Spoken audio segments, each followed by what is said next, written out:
এটা হচ্ছে সার মাটি, ঠিক আছে। এটা সার কিনে নিয়ে আসা সার। এটা থাকুক এখানে, এর ভেতরে বস্তা আছে। আর এই স্ট্রবেরি গাছ দুটোকে এখানে রেখে দিই। এটার বস্তা এরকমভাবে আছে, এটার রুট বল এটার ভেতরে রয়েছে। এটাকে সাইড থেকে কাটতে হবে এমনভাবে যাতে রুট বল যাতে ডিস্টার্ব না হয়, কোনোভাবে কোনো শিকড় যাতে না কাটে।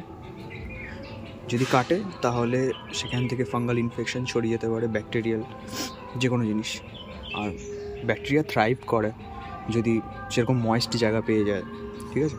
এই সাইড থেকে এখানে কাট লাগাতে হবে, চারিদিক থেকে লাগাতে পারো কিন্তু সাইড থেকে লাগাতে পারো যাতে শিকড় না নষ্ট হয় কোনোভাবে, যাতে ইনট্যাক্ট থাকে। এটা এই একটা, আরটা হচ্ছে এই একটা। আজকে আমরা স্ট্রবেরি রিপোর্টিং করব, মানে পটিং করব, রিপোর্টিং তো পরে আসবে। আমি এরকম একটা গ্রো ব্যাগ নিয়েছি, দুটো নিয়েছি এরকম সাইজের। এখানে হোল করা আছে সাইডে ড্রেনেজের জন্য। আমি অনেকবার টবে সেট করেছি স্ট্রবেরি, কিন্তু এবার ভাবলাম যে গ্রো ব্যাগেই সেট করা যাক। এখানে সার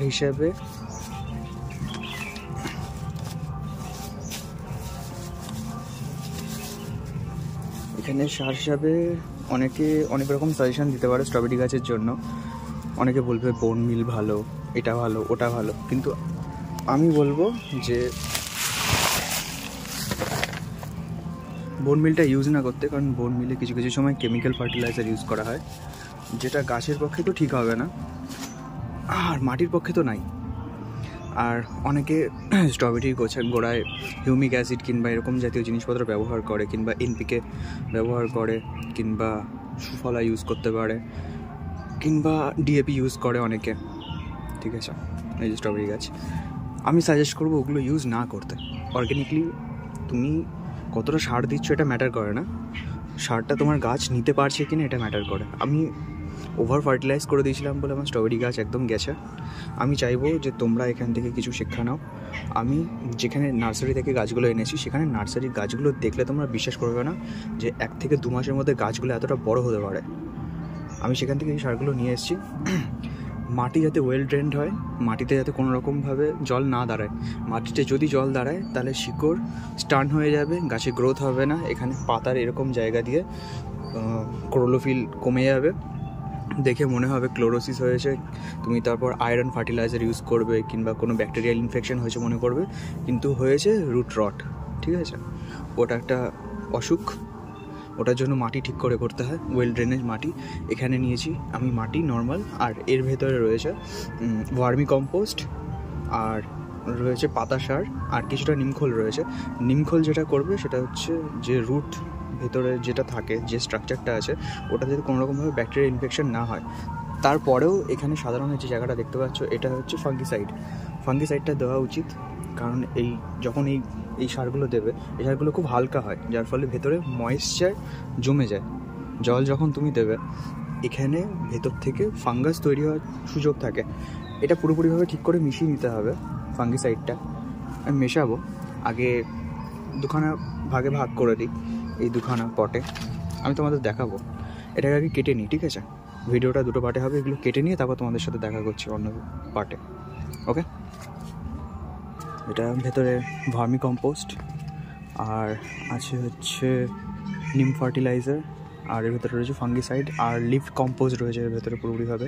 ওয়েল ড্রেন সয়েল এটা। আর তোমরা যদি ওয়েল ড্রেন সয়েল বানাতে চাও, দেখো এইভাবে পড়ে যাচ্ছে, দেখতে পাচ্ছ, দেখো। তাহলে এটাকে আমি 2 পার্টে ভাগ করে নেবো, আগে ভালো করে মিশিয়ে নিয়ে। এর ভেতরে ফাঙ্গিসাইড যেহেতু রয়েছে, একটা জায়গায় যাতে না থাকে, চারিদিকে যাতে মিশে যেতে যায়।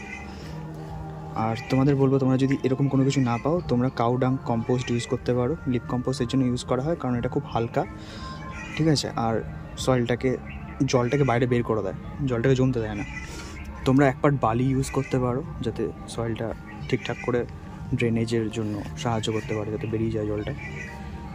আর এর ভেতরে তোমরা মাস্টার্ড কেকও দিতে পারো, কিন্তু অন্যান্য কোনো কেমিক্যাল ফার্টিলাইজার এর ভেতর দেবে না। মাটি যতটা পরিমাণে হালকা সফট বানাতে পারবে তত ভালো।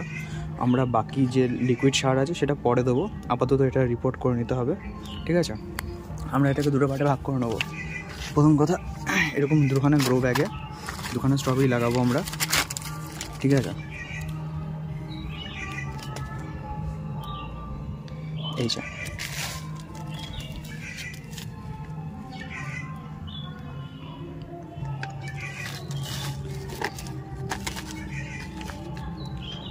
দুটো পার্টে ভাগ করে নিয়েছিলাম আমরা।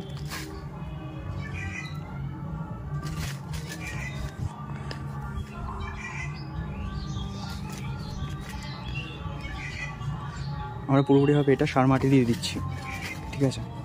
বাকি যেটুকু থাকবে সেটুকুতে মাটি দিয়ে দেবো, কোনো চিন্তা নেই।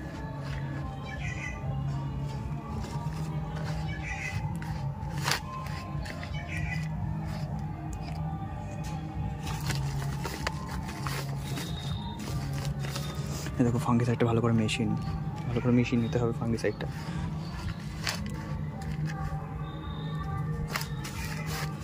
ঠিক আছে, আর এখান থেকে এই একটা গ্রো ব্যাগ, এটাও বের করে নিই। এই একটা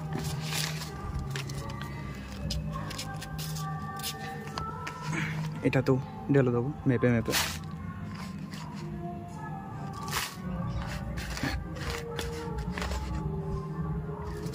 স্ট্রবেরি লাগানোর যে টিউটোরিয়ালটা, এটা তোমাদেরকে এরকমভাবে না দেখালে তোমরা বুঝতে পারবে না। তোমরা মনে করবে যে সয়েল খুব হাই কোয়ালিটির সার দিয়ে ভর্তি করে দিলে হয়ে যায়।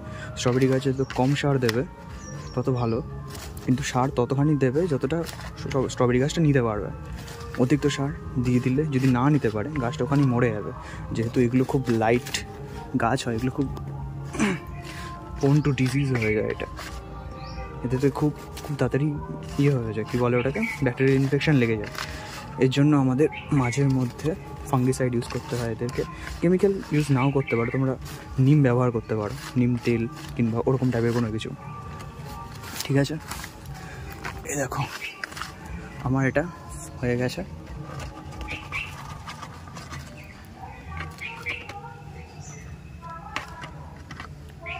এটা হয়ে গেছে, এবার প্লাস্টিকগুলো সাইড করে দিই, কোনো কাজ নেই। আর এখানে রয়েছে মাটি। এবার আমাদের লাগবে মাটিটা। এই মাটিটা আমি এখানে রোদে শুকাতে দিয়েছিলাম বস্তাতে। বস্তার অবস্থা দিকে যেও না দেখে, কারণ এটা আমি ইউজ করি মাঝের মধ্যে।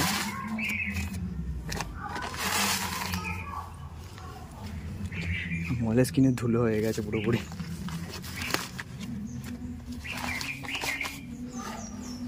এর ভেতর আমরা মাটি মিশিয়ে দেবো এখন।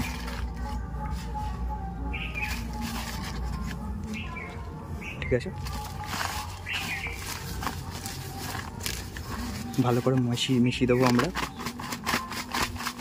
যাতে পুরোপুরিভাবে মিশে যায়। সারটা যাতে একদম নিচে না বসে থাকে, সারটা যাতে ঠিকঠাক করে মাটির সাথে মিশে যায়। ঠিক আছে, এরকমভাবে লাগিয়ে দিতে হবে গাছগুলো। এখান থেকে এরকম রুট বলটা নিতে হবে গাছটার। তোমরা এরকমভাবেও দিয়ে দিতে পারো, কিংবা একটুখানি মাটি দিলে বেশি ভালো হবে মনে হচ্ছে আমারও।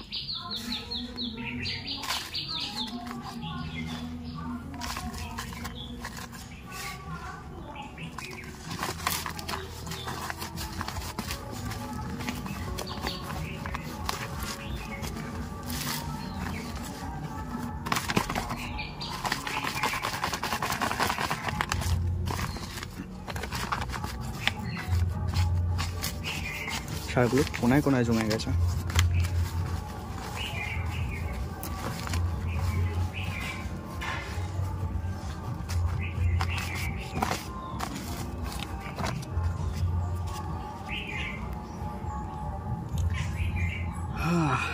খাটাখাটনির কাজ এটা, বলে বোঝানো যাবে না, এত খাটাখাটনির কাজ।